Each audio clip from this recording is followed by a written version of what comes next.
Hi, and welcome to today's daily reading for the 21st of March. And today's reading is coming from Wrinkles Don't Hurt by Ruth Fishel. Daily meditations on the joy of aging mindfully. So March 21st reads, first of all, with a quote from Marianne Williamson. Joy is what happens to us when we allow ourselves to recognise how good things really are. I'll read that again. Joy is what happens to us when we allow ourselves to recognize how good things really are.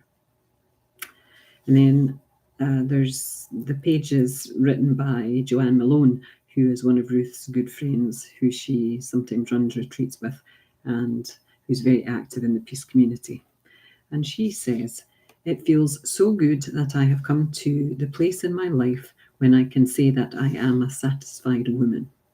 I made a list about the joys of turning 65 that included some of the areas of my life in which I am no longer searching for more. I have enough of everything I really need.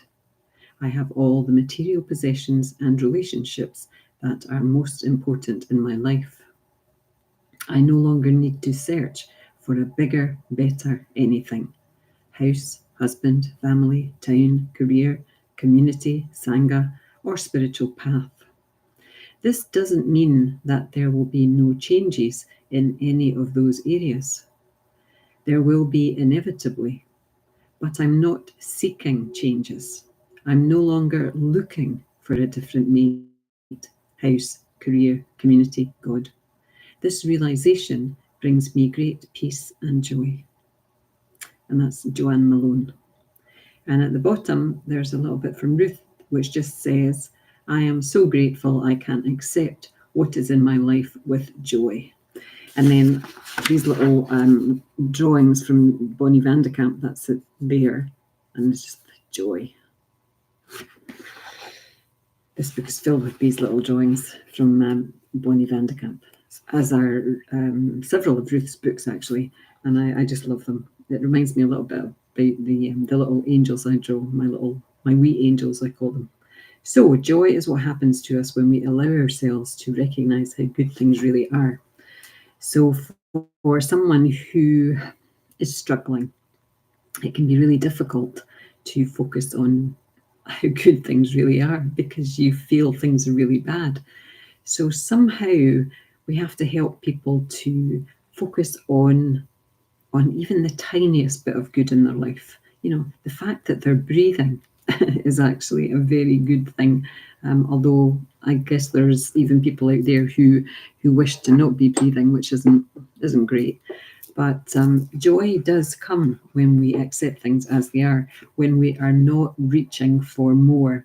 And that doesn't mean we can't be ambitious. It doesn't mean that we don't have dreams, we don't have goals, because I do. I have dreams. I have a huge dream that I have dug. Well, it's been calling to me from the drawer. So I have dug it out the drawer, and I'm going to start working towards that dream because it's been there since I was 15, and I am going to work towards that dream, achieving that dream, that goal that I had for myself at 15 years old. So I don't think we can ever give up on our dreams.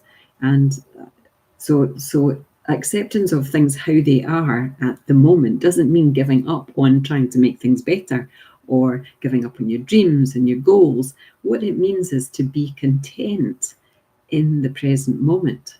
And that's where meditation comes in greatly, because you can't take a breath for later in the day, and you can't take a breath for yesterday. You can only take a breath in the present moment, and then it's gone, and you take another one and it's gone. So we're always in the present moment when we focus on our breath, on our breathing. It's a really simple way to try to let all the worrying thoughts fade into the background whilst we focus fully just on the joy of breathing, feeling our bodies breathe.